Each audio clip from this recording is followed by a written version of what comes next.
Değerli izləyicilər, videonu bəyənib kanala abunə olun ki, hər kəs son xəbərlərdən anında məlumatlansın.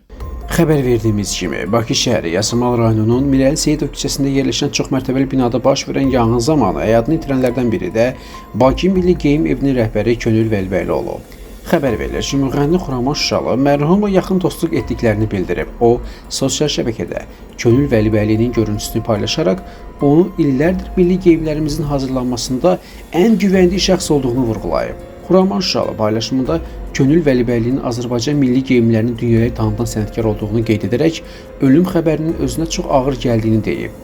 Müğənni mərhumun tez-tez xaric səfərlərində olduğunu, demək olar ki, evdə çox az qaldığını, elə buna görə də onun həmin an evdə olmasına inanmağın çətin olduğunu söyləyib. O, yanğın zamanı Könül Vəlibəylinin telefonunun hadisə yerində tapıldığını da qeyd edib.